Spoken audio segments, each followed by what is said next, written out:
স্বপনশীল হরিপদ বৈষ্ণবকে খুন করা হয়েছিল লক্ষণ ভাত, সেটাকে কেন্দ্র করে খুন হলো অর্জুন ভূমি। তরফ থেকে সাক্ষী আছে যারা ওই বয়সে আছে।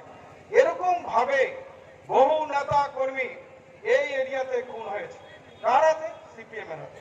আবার কে খুন হয় সেখানে তাদের রক্ত যেমন দিয়েছে তার সাক্ষী হলো আমি বিল্লাল মিয়া ওই